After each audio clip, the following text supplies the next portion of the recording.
Hola amigos, bienvenidos una vez más a una emisión de Testimonio Mundial. En esta ocasión tenemos la oportunidad de compartir con ustedes las 7 palabras o 7 frases que nuestro Señor Jesucristo dijo en la cruz. Acompáñanos porque vamos a hacer un examen de cada frase a la luz de la palabra, a la luz de algunos estudios y vamos a comprender lo que el Señor nos hace entender a través de estas 7 palabras que dio en la cruz. Santo, Santo, Señor omnipotente, siempre labio mío, flores te dará. Santo, Santo, Santo, te adoro reverente. Dios en tres personas, bendita Trinidad. Padre Santo, te damos gracias en esta hora porque nos has permitido hasta este momento estar y nos has permitido escuchar tu palabra, el mensaje de tu palabra. Te rogamos, Dios, que tú nos abras nuestros ojos y oídos espirituales y no seamos reacios a tu palabra, que podamos oír lo que el Espíritu dice a tu iglesia. Gracias te damos, Señor, por este día y te pedimos que nos dirijas en todo momento, Señor, en el nombre de Jesús. Amén. Bien, amigos, primero vamos a comenzar por la primera palabra del Señor Jesús en la cruz.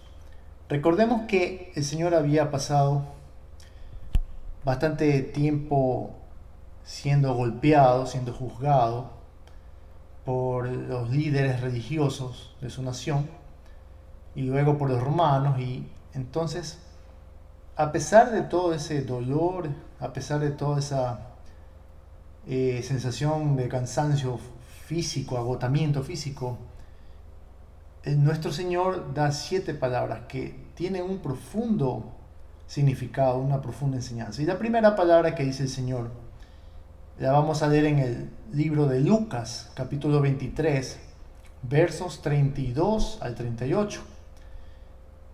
Dice: llevaban también con él a otros 2, que eran malhechores, para ser muertos. Y cuando llegaron al lugar llamado de la calavera, le crucificaron allí, y a los malhechores, uno a la derecha y otro a la izquierda. Y Jesús decía: Padre, perdónalos, porque no saben lo que hacen. Y repartieron entre sí sus vestidos, echando suertes. Y el pueblo estaba mirando. Y aún los gobernantes se burlaban de él, diciendo: a otro salvó, sálvese a sí mismo, si este es el Cristo, el escogido de Dios. Los soldados también le escarnecían, acercándose y presentándole vinagre, y diciendo: si tú eres el rey de los judíos, sálvate a ti mismo. Había también sobre él un título escrito con letras griegas, latinas y hebreas: este es el rey de los judíos. Nuestro Señor había atravesado momentos de estrés en Getsemaní, en el huerto, pues sabía con detalles todo lo que tenía que padecer en la cruz. Después fue golpeado, azotado. Las laceraciones hechas en su cuerpo lo habían hecho perder líquidos. Se encontraba debilitado y con dolores en todo el cuerpo. No durmió mucho porque el juicio fue durante la noche. Le hicieron cargar su propia cruz, que fue calculada en casi 170 libras, al menos por una distancia de medio kilómetro, hasta que Simón de Cirene lo ayudó. Y al final lo crucifican, y aún con todas las cosas en su contra y todo este agotamiento físico, nuestro Señor muestra su amor exclamando su primera frase: Padre, perdónalos, porque no saben lo que hacen. ¿No sabían lo que hacían? La mayoría de estos acusadores eran de la secta de los fariseos, que pasaban estudiando las escrituras día y noche. Entonces, ¿por qué la expresión no saben lo que hacen? Juan 6, 44 al 45 dice una de las verdades más grandes del Evangelio, que nos explica esta expresión. Ninguno puede venir a mí si el Padre que me envió no le trajere, y yo le resucitaré en el día postrero. Escrito está en los profetas, y serán todos enseñados por Dios. Así que todo aquel que oyó al Padre y aprendió de él, viene a mí. Esto está en Juan 6, 44 y 45. Estas personas que crucificaron al Señor no vivían conforme a la voluntad de Dios y no habían sido conocidos del Padre. Por lo tanto, no podían creer en Jesús. Una cosa es el conocimiento de hechos, doctrinas, palabras, y otra cosa muy distinta es reconocer a Jesús como Señor. Esto último solo se puede hacer si el Padre nos trae al Señor Jesús. Estos fariseos conocían solo las palabras de la Biblia, pero no conocían al Verbo hecho carne, que Juan 1:14 lo presenta. Por otra parte, el hecho que Jesús haya pedido perdón por la ignorancia del pueblo no los exime de culpa. La Biblia dice que Dios no tendrá por inocente al culpable. Números 14:18 dice: Jehová, tardo para la ira y grande en misericordia, que perdona la iniquidad y la rebelión, aunque de ningún modo tendrá por inocente al culpable, que visita la maldad de los padres sobre los hijos hasta los terceros y hasta los cuartos. Hablando de generación. También el profeta Nahum, en Nahum 1:3, lo confirma. Jehová es tardo para la ira y grande en poder, y no tendrá por inocente al culpable. Jehová marcha en la tempestad y el torbellino, y las nubes son el polvo de sus pies. El problema con el ser humano es que siempre intenta echarle la culpa a los demás por sus pecados. Quiere que otro pague las consecuencias. Cuando Adán pecó, culpó a Eva. Ella a su vez culpó a la serpiente. Y dice la Biblia que el Señor no tiene por inocente el culpable. Siempre culpable, por más que quiera zafarse la culpa, o por más que quiera buscar un sustituto para hacer su culpa, no lo encuentra. Pero esta sustitución es precisamente lo que vino Jesús a hacer, a morir en nuestro lugar, sin importar si aún no entendíamos o reconocíamos nuestros pecados. Porque al respecto Pablo nos dice en Romanos 5, versos 6 al 8, porque Cristo, cuando aún éramos débiles, a su tiempo murió por los impíos. Ciertamente apenas morirá alguno por un justo. Con todo, pudiera ser que alguno osara morir por el bueno. Mas Dios muestra su amor para con nosotros, en que, siendo aún pecadores, Cristo murió por nosotros. Jesús sintió amor por los agresores y rogó al Padre para que los perdonase por tan grande ceguera espiritual. ¿Puede haber mayor ejemplo de amor que este? Si alguien puede decir, Jesús murió por mí, ese es Barrabás, porque fue librado de los azotes y de la muerte que le correspondía. Pero gracias a que el pueblo escogió crucificar a Jesús en su lugar, Barrabás no tuvo que recibir todos los castigos. Y Barrabás ni por enterado de quién era este Jesús. Pero además de Barrabás, yo también puedo decir que Jesús murió por mí en esa cruz. Y lo he recibido como Señor en mi vida. Tú también deberías decir y hacer lo mismo. No esperes ser perfecto para venir a Cristo. Precisamente murió en tu lugar por tus pecados, pero asimismo perdona a los que te ofenden e intercede por ellos. ¿Ruegas tú por los que te ofenden o tú también los ofendes?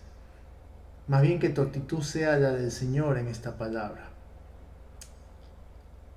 Ahora pasaremos a la segunda palabra de nuestro Señor en la cruz.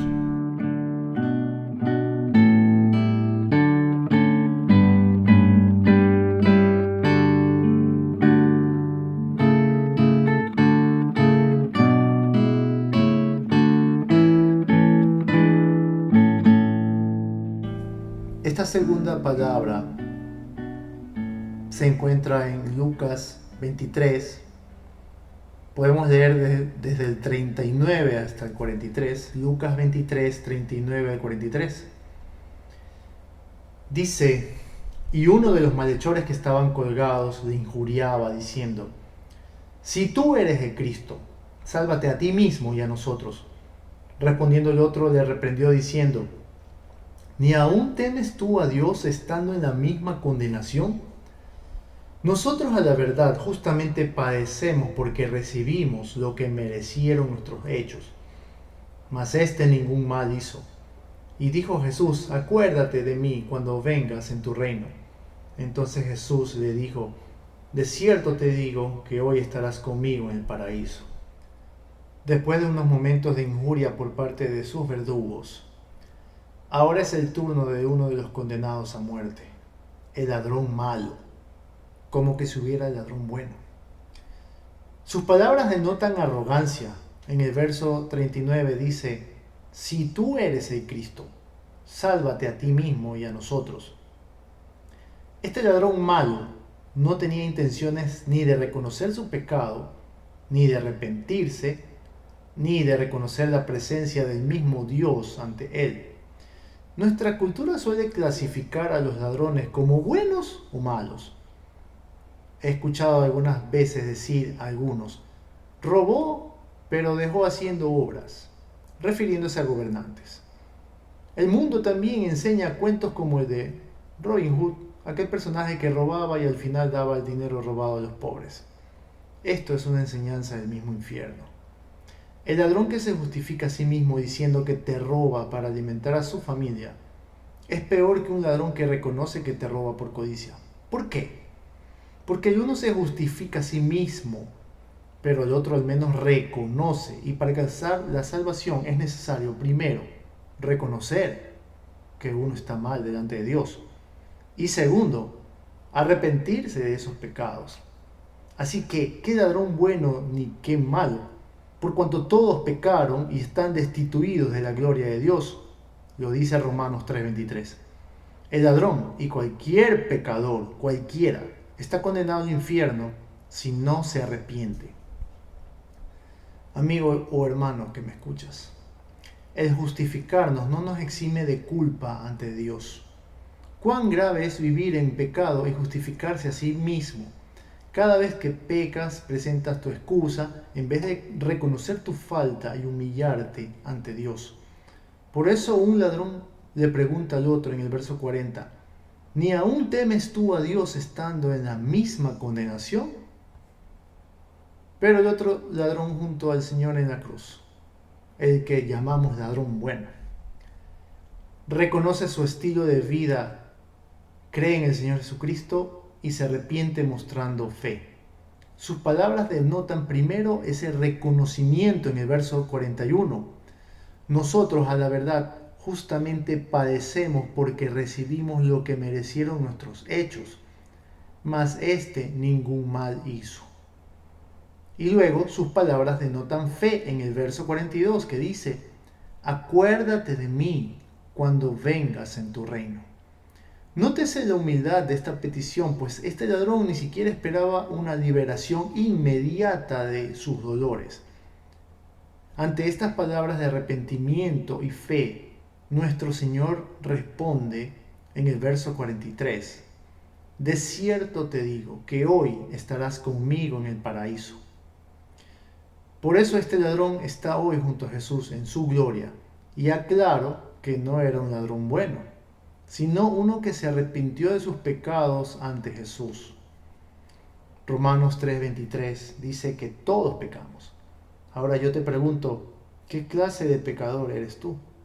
¿Aquel que reconoce a Jesucristo como su Salvador o aquel que continúa justificando su pecado? No esperes estar en agonía para reconocer a Jesús como tu Salvador. No esperes mañana. Ven hoy.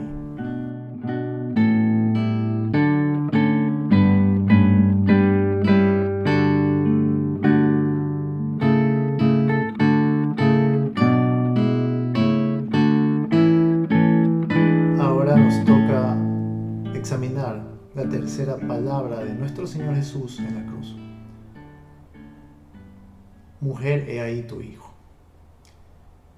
La podemos encontrar en Juan 19, desde el verso 25 hasta el 27.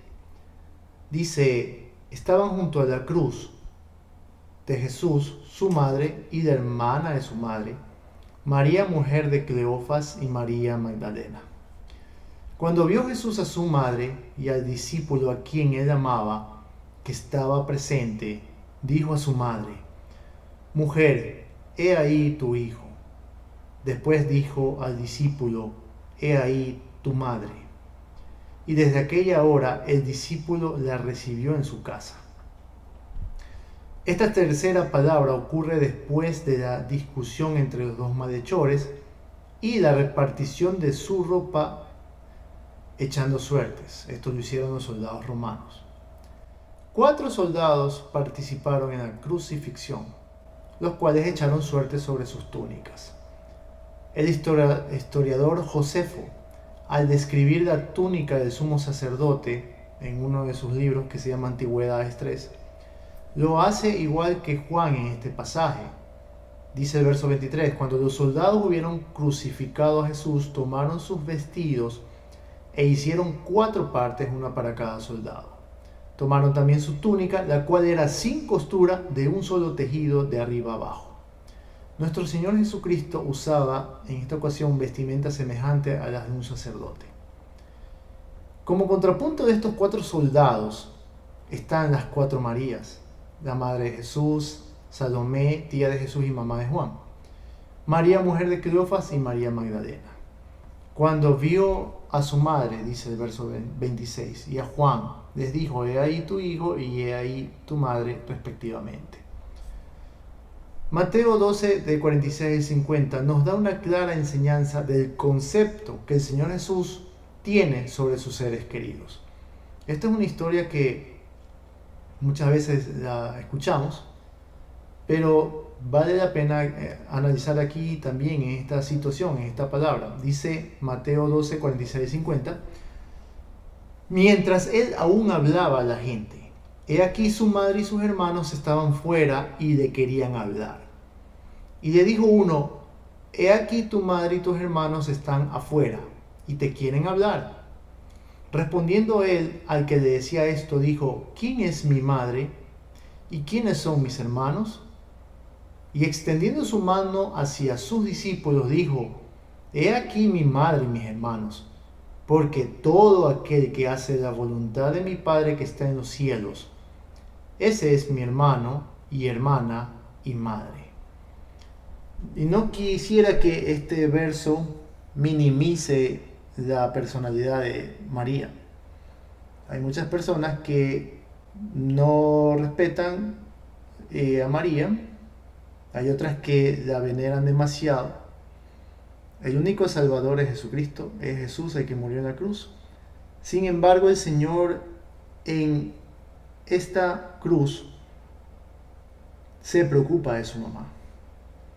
No es que la tiene por algo muy alto, pero la tiene como su madre.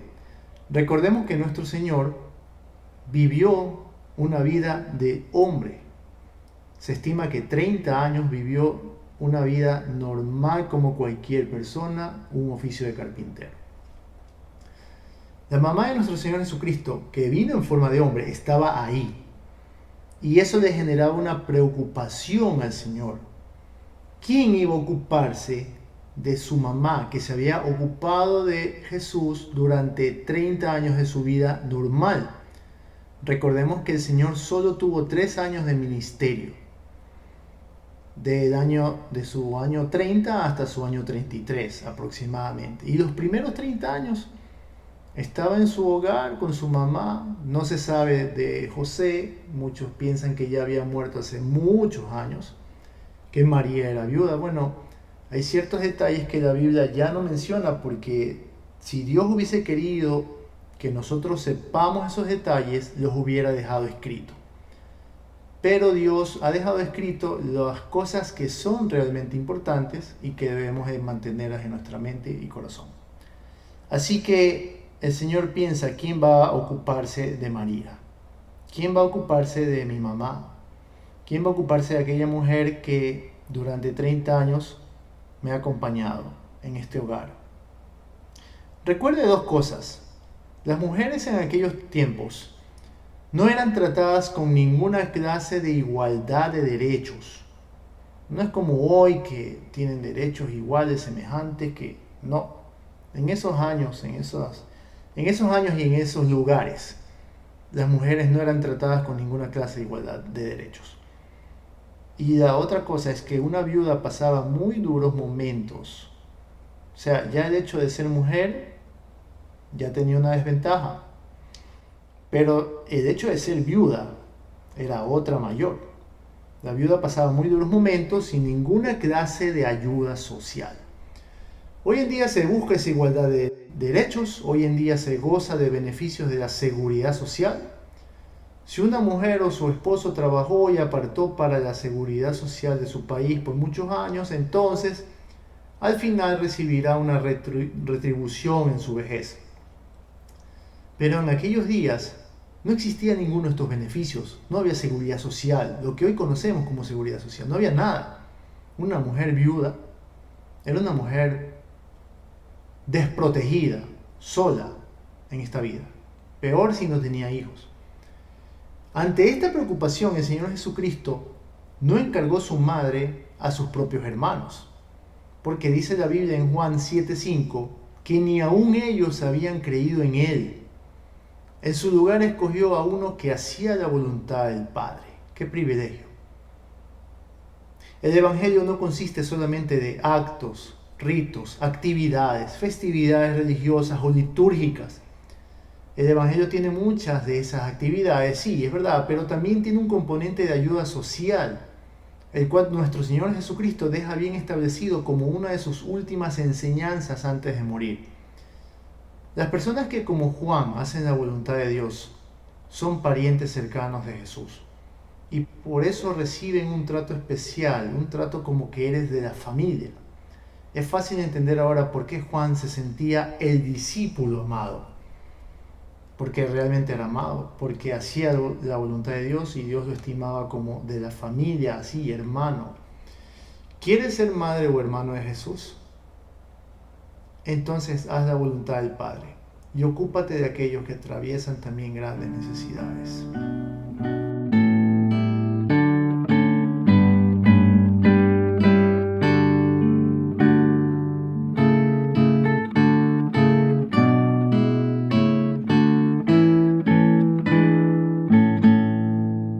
Ahora pasamos a la cuarta palabra. Elí, Elí, lama sabactani. Dice en Mateo 27, leemos desde el 37 al 47. Y pusieron sobre su cabeza su causa escrita: Este es Jesús, el Rey de los judíos. Entonces crucificaron con él a 2 ladrones, uno a la derecha y otro a la izquierda. Y los que pasaban le injuriaban, meneando la cabeza y diciendo: Tú que derribas el templo y en 3 días lo reedificas, sálvate a ti mismo. Si eres hijo de Dios, desciende de la cruz. De esta manera también los principales sacerdotes, escarneciéndole con los escribas y los fariseos y los ancianos, decían: A otro salvó, a sí mismo no se puede salvar. Si es el Rey de Israel, descienda ahora de la cruz y creeremos en él. Confío en Dios, líbrele ahora si le quiere, porque ha dicho: soy hijo de Dios. Lo mismo le injuriaban también los ladrones que estaban crucificados con él. Y desde la hora 6 hubo tinieblas sobre toda la tierra hasta la hora 9. Cerca de la hora 9, Jesús clamó a gran voz diciendo: Elí, Elí, lama sabactani. Esto es: Dios mío, ¿por qué me has desamparado? Algunos de los que estaban allí decían al oírlo: A Elías llama a este. Eso se encuentra en Mateo 27, de 37 al 47. La insensatez del ser humano en rechazar a Jesús. El sol se oscureció, lo dicen otros evangelios como Marcos, en Marcos 15:33. Cuando vino la hora 6, la hora 6 es el mediodía, hubo tinieblas sobre toda la tierra hasta la hora 9, 3 de la tarde. El Señor Jesús ya estaba en la cruz a las 12 del día. Y dice que hubo tinieblas hasta las 3 de la tarde, cuando el sol debe pegar más bien estaba escondiéndose de esta barbarie que estaba cometiéndose contra el Rey y Señor de la creación. Hasta Pilato entendió que lo crucificaban por envidia y había puesto el título Jesús, Rey de los Judíos. Eso se lee en Juan 19:21, para dar a entender que este pueblo mataba a su propio rey, queriendo así hacerlos quedar mal ante las demás naciones. Según los entendidos en la materia, no pudo haber eclipse en esa fecha y en ese lugar. Por lo tanto, la oscuridad venía de parte de Dios. ¿Quién sabe si eran los mismos demonios que habían invadido la atmósfera, tratando de festejar, porque ellos no entendían que la muerte en la cruz no era su derrota, era más bien su victoria sobre el pecado. Así que nuestro Señor Jesús estuvo listo para defender a la humanidad. Era como que si en Getsemaní Dios Padre le preguntara a Jesús si estaba listo para tomar nuestro lugar. Ahora que toma nuestro lugar y está en esa cruz, clama: Dios mío, ¿por qué me has abandonado? También leemos esta frase en Salmos 22, verso 1. Hay muchas frases que fueron proféticas y que están escritas en los Salmos y se cumplirían con Jesucristo. Por esta razón es que vemos que muchos salmos dicen cosas que Jesús las vive o las expresa en su momento. Ya habían pasado cerca de 6 horas en la cruz, según muchos estudiosos. El tiempo que estuvo nuestro Señor colgado en la cruz fue de aproximadamente 6 horas. 6 es un número de hombre, como el día de su creación. Recuerden que el hombre fue creado en el día 6. Y el 7 es el número de Dios. No era el peso físico lo que lo agobiaba, sino el peso de todos nuestros pecados. Siempre me preguntaba por qué Jesús se sintió abandonado. Y pensé que eso solo le pasaba a nosotros, los seres humanos. Y sabe, esto no era una expresión ligera como solemos enunciar ante un problema, sino era una verdadera exclamación de soledad. Como padre no lo abandonó, pues en Lucas 23:46 dice más adelante: Padre, en tus manos encomiendo mi espíritu. Vamos a analizar esa palabra más adelante. Pero como juez sí tuvo que abandonarlo, pues por nosotros se hizo pecado. 2 Corintios 5:21 dice: al que no conoció pecado, por nosotros lo hizo pecado, para que nosotros fuésemos hechos justicia de Dios en él. No se sentía que estaba solo. No era un sentimiento, no era una sensación de soledad, sino que realmente Dios no estaba a su lado. ¿Cómo es eso? Es que en ese momento fue hecho maldición por nosotros para que la promesa del Espíritu Santo nos alcance. Es algo que no entendemos. ¿Cómo puede Dios abandonar a su Hijo? ¿Qué? Esta frase, Dios mío, ¿por qué me has desamparado? No es solamente una exclamación así nomás, superficial como la hacemos los seres humanos. No. Fue una exclamación realmente verídica. Dice Gálatas 3:13-14.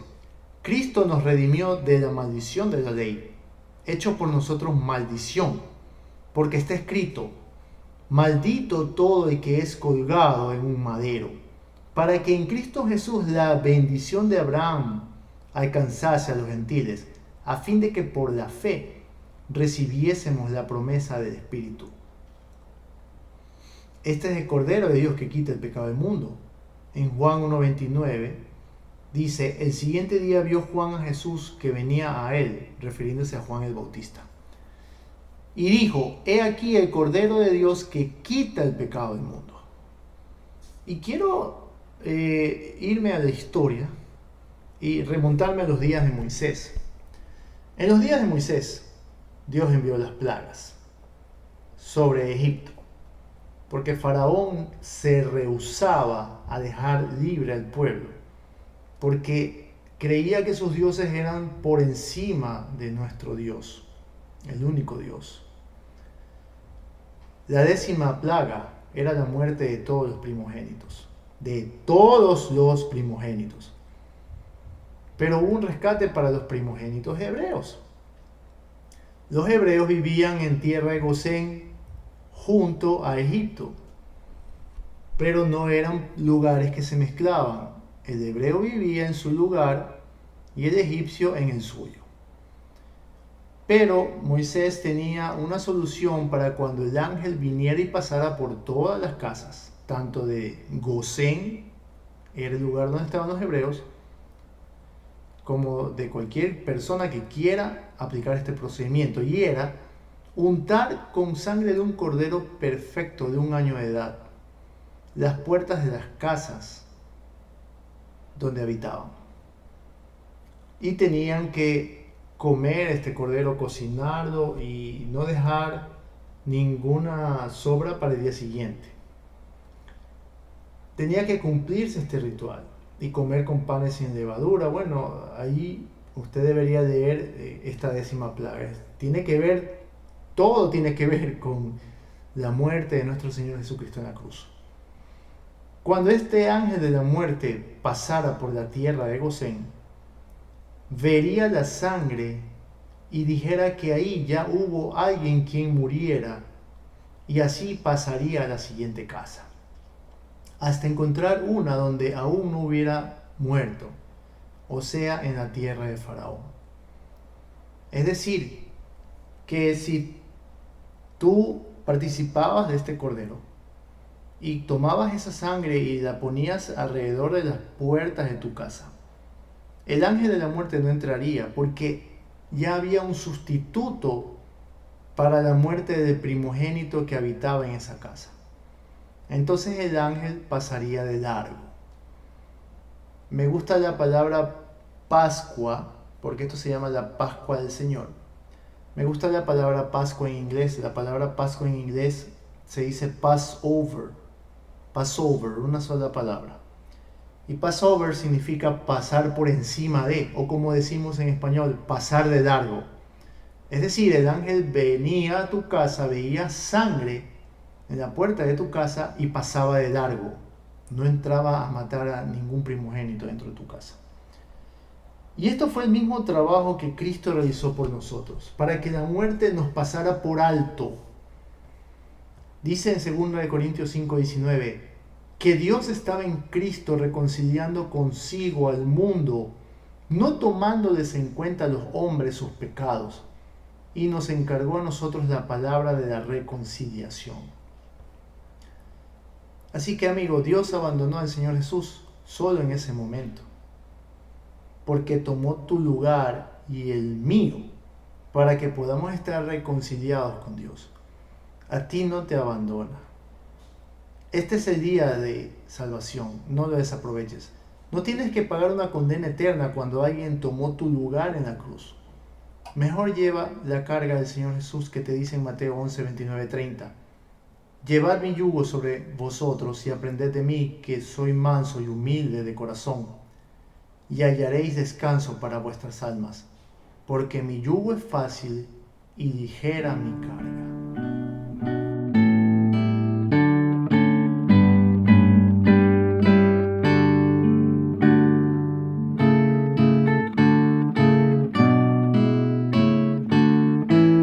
En este momento nos toca leer la 5ª palabra, tengo sed. La vemos en Juan 19, 28, 29.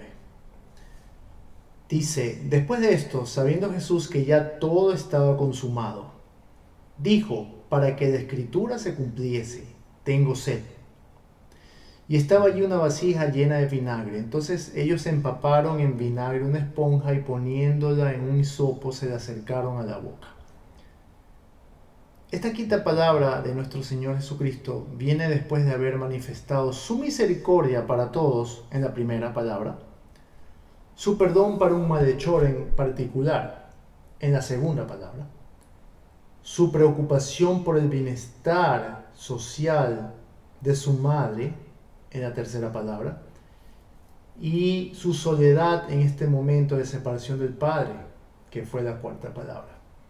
Es recién ahora en esta quinta palabra que se permite decir algo para sí mismo. Eso es amor ágape. Primero los demás y luego yo. No es que el Señor emite esta palabra para simplemente cumplir con una profecía, pues su cuerpo en realidad había perdido bastante líquido y la sed era realmente física e intensa. Su pensamiento en este momento en la cruz se ve reflejado en el Salmo 22. Como habíamos dicho hace un momento, los salmos dicen bastantes cosas que el Señor Jesús experimentó, vivió y dijo. Salmos 22, del 11 al 15 dice: No te alejes de mí, porque la angustia está cerca, porque no hay quien ayude. Me han rodeado muchos toros, fuertes toros de Basán me han cercado. Abrieron sobre mí su boca como león rapaz y rugiente. He sido derramado como aguas y todos mis huesos se descoyuntaron. Mi corazón fue como cera, derritiéndose en medio de mis entrañas. Como un tiesto se secó mi vigor, y mi lengua se pegó a mi paladar, y me has puesto en el polvo de la muerte. Quien escribió esto fue David. De cierto, no pasó por todas estas cosas literalmente. Quien pasó todos estos dolores fue el mismo Señor Jesucristo. Si usted lee estos salmos teniendo en mente al Señor Jesús en ese momento de la cruz, usted sabe que es Él quien está hablando. No es que el rey David o cualquier otro profeta vivió todas esas cosas. Pareciera como que si los profetas estaban exagerando en su momento. Sin embargo, estas palabras no eran para ellos, ni para ese tiempo. Eran para el Señor Jesucristo. Y el Señor Jesucristo las estaba cumpliendo. Este salmo manifiesta la sensación física de nuestro Señor en la cruz. También hay otro salmo, el Salmo 69, versos 19 al 21. Dice: Tú sabes mi afrenta, mi confusión y mi oprobio. Delante de ti están todos mis adversarios. El escarnio ha quebrantado mi corazón y estoy acongojado. Esperé quien se compadeciese de mí y no lo hubo, y consoladores y ninguno hallé. Me pusieron además hiel por comida, y en mi sed me dieron a beber vinagre. No era una sed figurada. Cualquier persona con una gran actividad física demandaría agua. ¿Cuánto más el Señor Jesucristo, habiendo pasado las últimas 24 horas siendo azotado y bajo demandas físicas? Jesucristo vino en carne, se hizo igual al hombre, con todas sus necesidades semejantes a las nuestras. Si acaso uno duda de que Jesucristo vino en carne, tiene la advertencia dada en 1 Juan 4:3, que dice: Y todo espíritu que no confiesa que Jesucristo ha venido en carne, no es de Dios. Y este es el espíritu del anticristo, el cual vosotros habéis oído que viene y que ahora ya está en el mundo.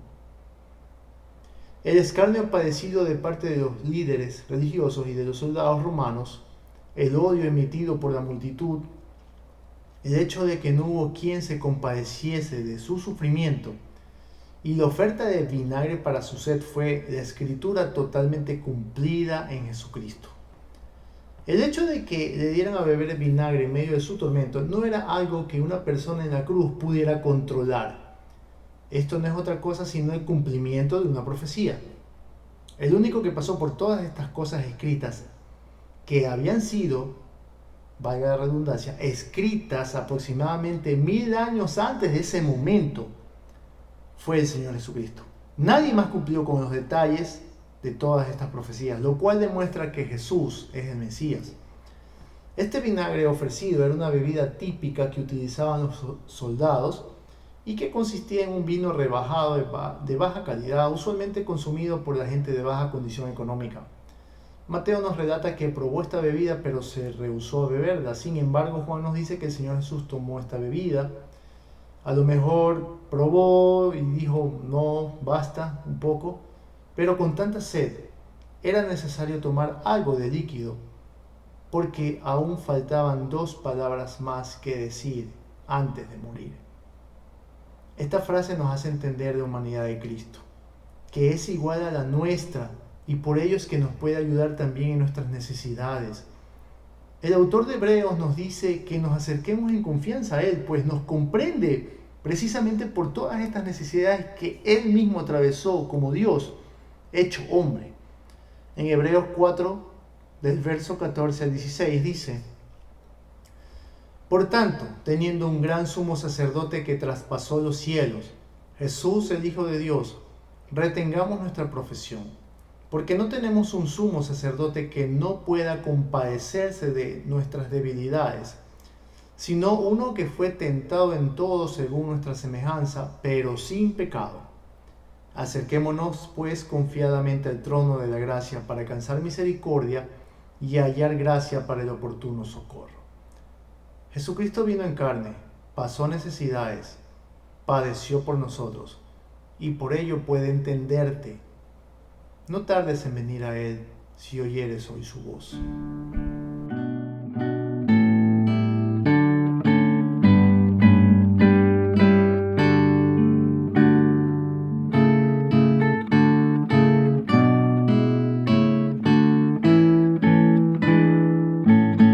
Ahora pasamos a una de las palabras más contundentes. Todas son frases bien pensadas de nuestro Maestro, el Señor Jesucristo. Todas son frases importantes. Pero esta sexta palabra es contundente. Es la que tiene mayor peso en este momento.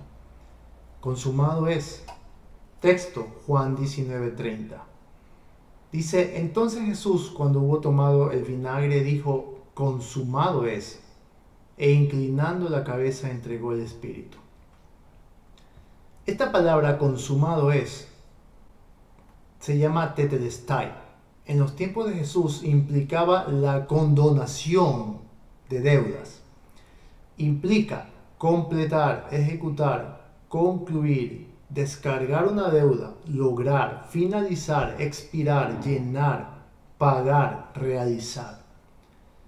Se utiliza también en 19:28, sabiendo Jesús que todas las cosas eran ya cumplidas, cuando dice esa parte. Bueno, nos dice que Jesús había cumplido todo lo encomendado por el Padre.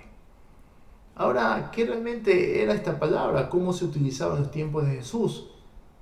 Resultaba ser que cuando una persona cometía crímenes que no eran crímenes de muerte, sino simplemente crímenes de pagar condenas, de pagar un tiempo en la cárcel, o de pagar alguna indemnización, algún valor, no sé, o alguna fianza. Son términos de leyes, no soy abogado. Entonces, cuando se trataba de un crimen así, la persona era puesta en prisión y se solía escribir fuera de la prisión una tabla en la cual estaban todos tus crímenes. No eran crímenes de muerte, eran crímenes normales, pero igual tenías que cumplir con la sociedad algunos años, meses, no sé, dependiendo. Y en esta tabla se ponía tu sentencia y el tiempo que deberías estar ahí. Una vez que esta sentencia era pagada, si alguien venía y tenía misericordia de ti, o si era tu familiar, venía y te podía redimir. Redimir significaba que venía y pagaba tus deudas que tú no podías pagar.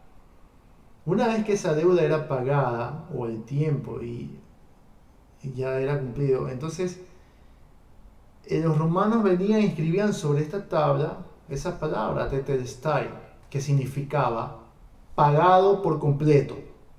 Como cuando te ponen un sello, cuando tú compras y en tu factura, en tu papel, te ponen cancelado. La palabra usada aquí en Juan significa finalizado. Jesús dijo, está finalizado. Consumado es finiquitado, finalizado, cancelado. La traducción literal en aquellos días sería pagado por completo. Y esto es lo que Jesús hizo verdaderamente cuando dijo en la cruz, consumado es, pagado por completo. Todos tenemos una deuda impagable. Romanos 3:23 dice, como ya lo hemos leído, que todos hemos pecado. Salmos 14:3 dice, no hay justo, no hay ni siquiera uno. Incapaces de presentarnos limpios delante del Padre por nuestras obras. El libro de Levítico está lleno de advertencias en cuanto a la manera de vivir y servir en el tabernáculo de reunión. Aquellos que no cumplían aquellas obras escritas en la ley morían debido a que la misma presencia de Dios, la Shekinah, estaba ahí. Incluso Nadab y Abiú, hijos del mismo Aarón, perecieron por no obedecer fielmente las instrucciones dadas a Moisés en el desierto. Ahora, la obra redentora perfecta de Jesús, esta obra que estaba Él tomando como Cordero de Dios, muriendo en nuestro lugar, por su sangre haciéndonos a nosotros libres, esta obra satisfizo la justicia del Padre.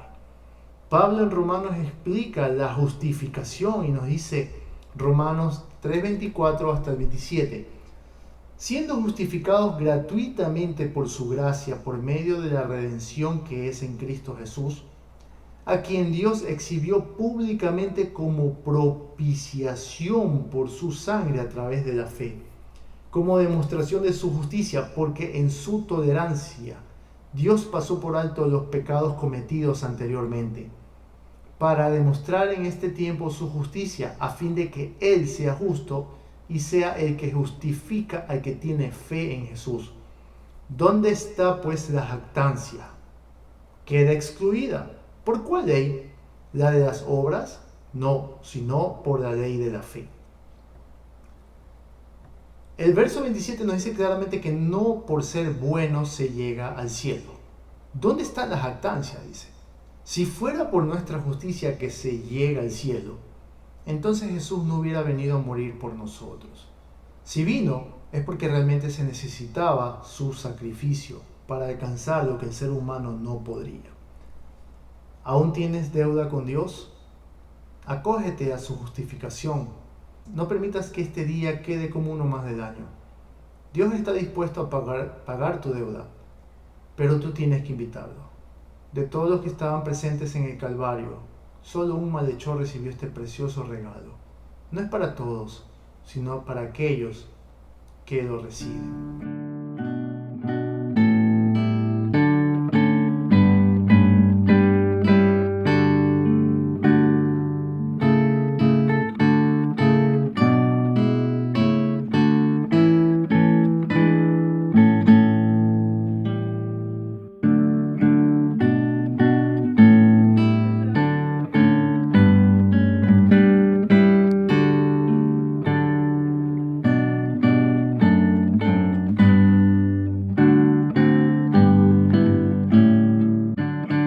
Bien, una vez que hemos pasado por las 6 primeras palabras, viendo que el hombre es justificado por el sacrificio de Jesús en la cruz, viendo que ya todo estaba consumado, como dice la palabra, el Señor Jesús decide dar su última frase. Padre, en tus manos encomiendo mi espíritu. Lo leemos en Lucas 23, 44-47.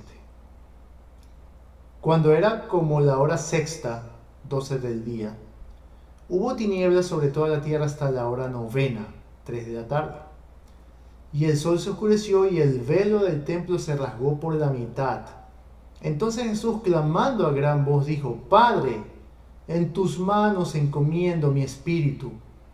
Y habiendo dicho esto, expiró. Cuando el centurión vio lo que había acontecido, dio gloria a Dios, diciendo, verdaderamente este hombre era justo. Y toda la multitud de los que estaban presentes en este espectáculo, viendo lo que había acontecido, se volvían golpeándose el pecho. Esto fue leído en Lucas 23, de 44 a 47. Era mediodía, cuando se supone que el sol está en todo su poder, sin embargo se oscurece.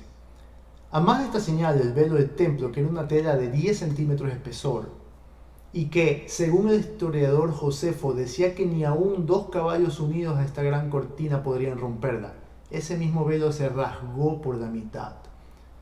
Mateo 27:51 también relata el rasgado del velo y además un temblor junto con manifestaciones de personas que resucitaron y fueron vistas. Y es que la muerte del Señor Jesús no pudo pasar desapercibida ni en el mundo terrenal ni tampoco en el mundo espiritual. Este velo separaba el lugar santo del lugar santísimo, el lugar donde operaban los sacerdotes a diarios, del lugar donde estaba el arca del pacto, la misma presencia de Dios. Esta arca del pacto es una arca de madera de acacia revestida en oro que tenía 2 querubines, contenía las tablas de los 10 mandamientos, la vara de Aarón y el maná. Bueno, y era la misma presencia de Dios. Cada vez que se hablaba del arca era la misma presencia. Y esta presencia de Dios estaba totalmente aislada de las demás personas, de incluso el sacerdote. No podía entrar sino una sola vez al año, el sumo sacerdote. Y para impedir que cualquier persona se acercara estaba el velo, este velo del templo que fue hecho en tiempos de Moisés y bueno, tuvo que haber sido refaccionado porque duró tantos cientos de años. Pero este velo era algo muy espeso, muy grueso, de 10 centímetros según algunos historiadores. Y esto simbolizaba, esta ruptura, este rasgado, simbolizaba que ya no había nada que separara a Dios del hombre. Porque Jesucristo había pagado esa deuda de pecado adquirida por Adán y por nuestras propias acciones. Por eso gritó la frase anterior, consumado es. Ahora que ya estaba todo cumplido, le tocaba al Señor atravesar la muerte y el mismo infierno. Nada bonito ni reconfortante.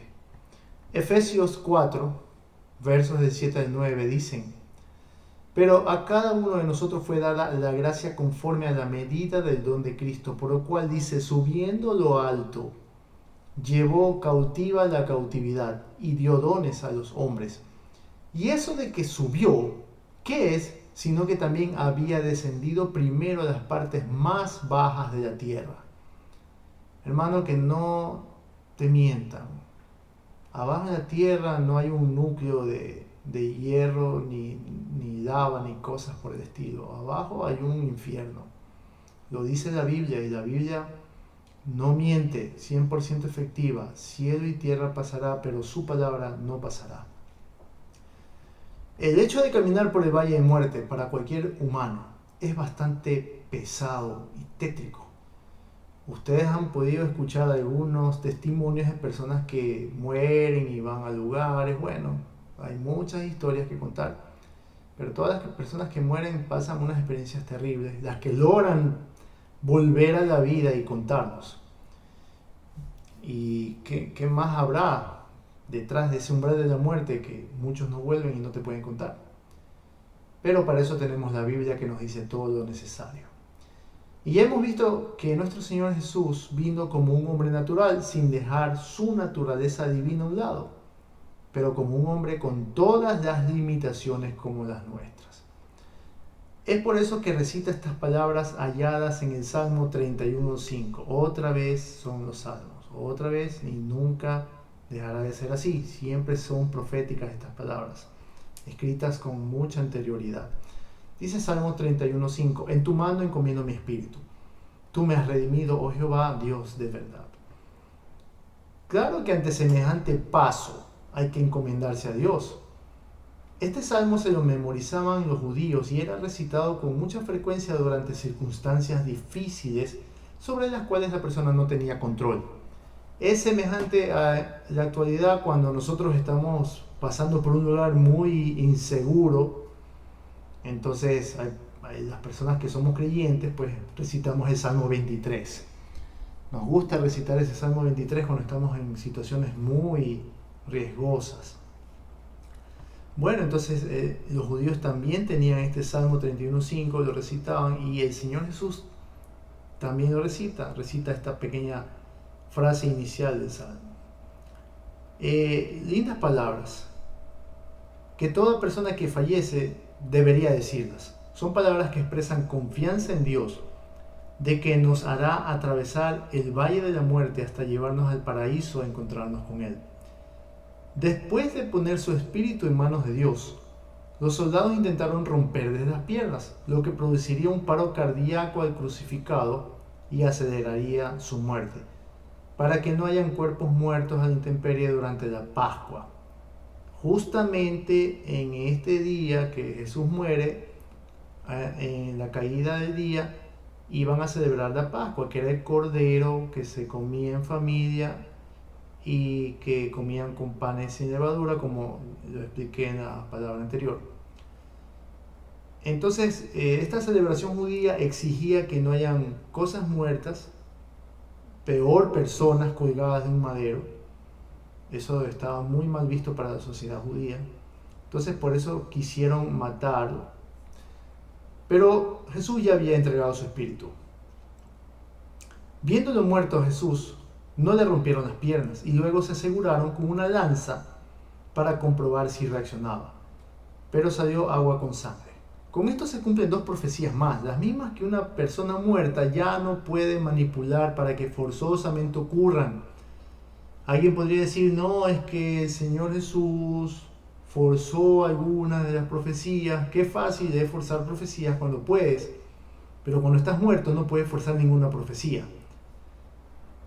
En Juan 19, 31 y 37 dice, entonces los judíos, por cuanto era la preparación de la Pascua, a fin de que los cuerpos no quedasen en la cruz en el día de reposo, pues aquel día de reposo era de gran solemnidad, rogaron a Pilato que se les quebrasen las piernas y fuesen quitados de allí. Vinieron pues los soldados y quebraron las piernas al primero y asimismo al otro que había sido crucificado con él. Mas cuando llegaron a Jesús, cuando le vieron ya muerto, no le quebraron las piernas. Pero uno de los soldados le abrió el costado con una lanza y al instante salió sangre y agua. Y el que lo vio da testimonio y su testimonio es verdadero. Y él sabe que dice verdad, para que ustedes también creáis. Porque estas cosas sucedieron para que se cumpliese la escritura. No será quebrado hueso suyo. Y también otra escritura dice, mirarán al que traspasaron. Eso lo leí en Juan 19, 31 al 37. Cuando la gente vio todo lo acontecido en el momento de la muerte de nuestro Señor, las expresiones de Jesús, la oscuridad del mediodía, el temblor, se dio cuenta el gravísimo error que habían cometido matando al Hijo de Dios. El libro de Apocalipsis hace una fuerte declaración sobre este Jesús al cual rechazaron y atravesaron con una lanza. Apocalipsis 1:7 dice, he aquí que viene con las nubes y todo ojo le verá, y los que le traspasaron y todos los linajes de la tierra harán lamentación por él. Sí, amén. Cuando vuelva el Señor, no nos alejemos golpeándonos el pecho. Que no sea esa nuestra situación. Arrepentidos de no haber creído y rendido nuestras vidas al Señor Jesucristo. Más bien recuerda que sus palabras nos dicen en Hebreos 3:15, si oyereis hoy su voz, no endurezcáis vuestros corazones como en el día de la provocación. Que Dios te bendiga. Cristo viene pronto. Si tú deseas que el Señor te salve, te dé esa seguridad, di conmigo esta oración. Señor Jesús, te doy gracias por haber puesto tu vida por mí en esa cruz. Te pido que me salves. Reconozco mis pecados. Reconozco que no he sido lo que tú has querido. He pecado. Pero en esta hora te pido tu salvación. Te pido que inscribas mi nombre en el libro de la vida. Y que cuando llegue el día de mi muerte, tú me lleves al lugar donde tú estás, Jesús. Haz de mí esa persona que tú quieres que yo sea.